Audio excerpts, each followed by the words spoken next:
The next day, Amtrak was being really useful on the tracks while carrying passengers to where they needed to go. It was being really useful.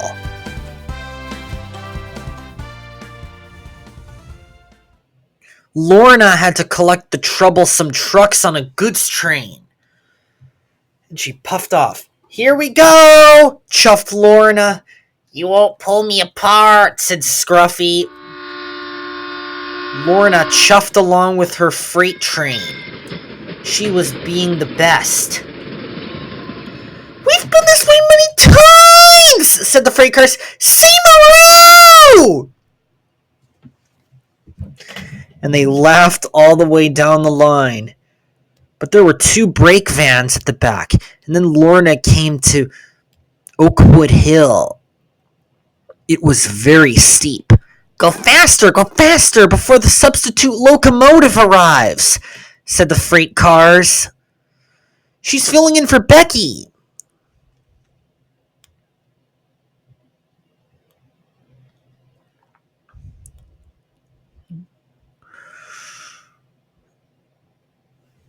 And they laughed up the hill.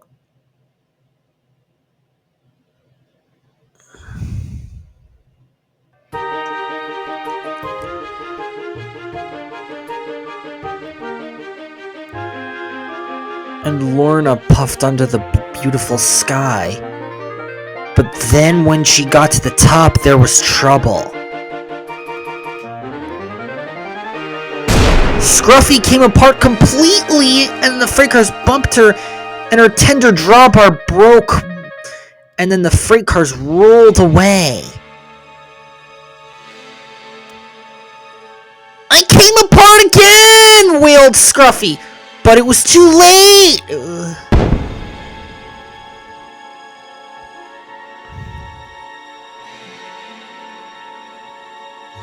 The runaway freight cars rolled down the line.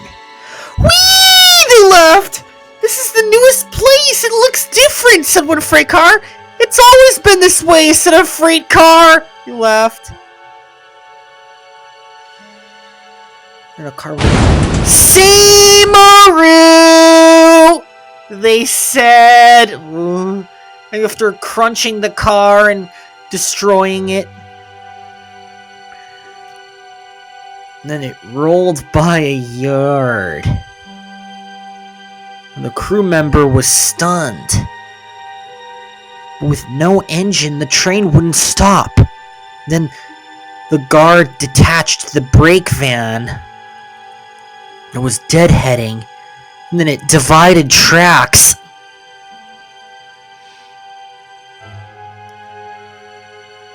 And then a CSX locomotive was bringing some coal for the new locomotive.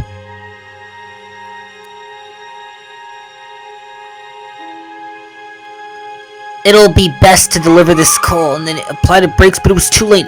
Bumped the brake van, and it rolled down the line.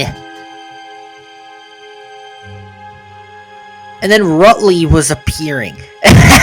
"This is the best job ever," she said.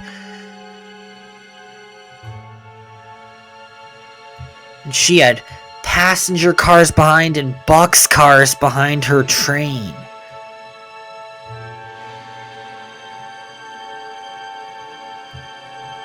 "That will be good to get hurt," she said. Then her driver applied the brakes, but it was too late!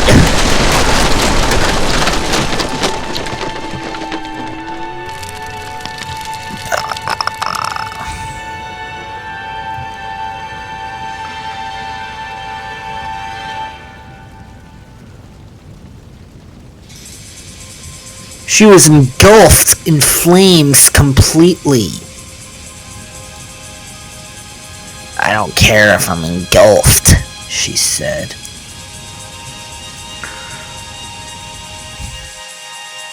Meanwhile, Lauren was getting refilled with wood. "It feels good to sit here," she said. Then she saw a runaway train coming. Oh no! Her driver and fireman jumped clear!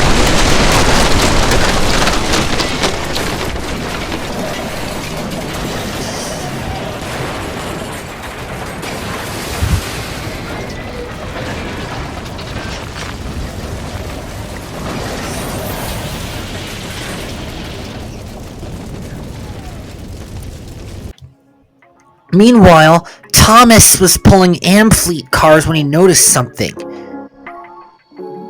"Where's all that smoke?" he asked. "Someone must be hurt!" And then he looked at it for miles. "I must get that!" he snapped. Then he was shocked. "Cinders and ashes!" he gasped. Luckily, no one was hurt, but Lauren had crashed right through the repair hut. She was hissing steam. "I feel a little dizzy," she said. Thomas began to huff. "This will teach you a lesson," he said. "All this samaroo is gonna derail you." He grunted and puffed. And at last he pulled Lauren to safety. "Thanks, Thomas," she said.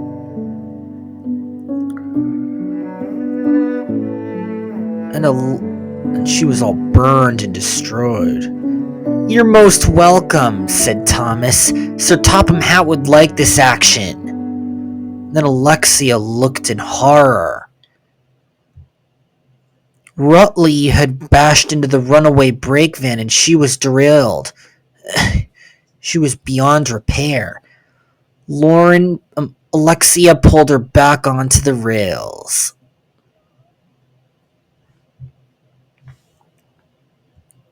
"Good to be useful," said Alexia.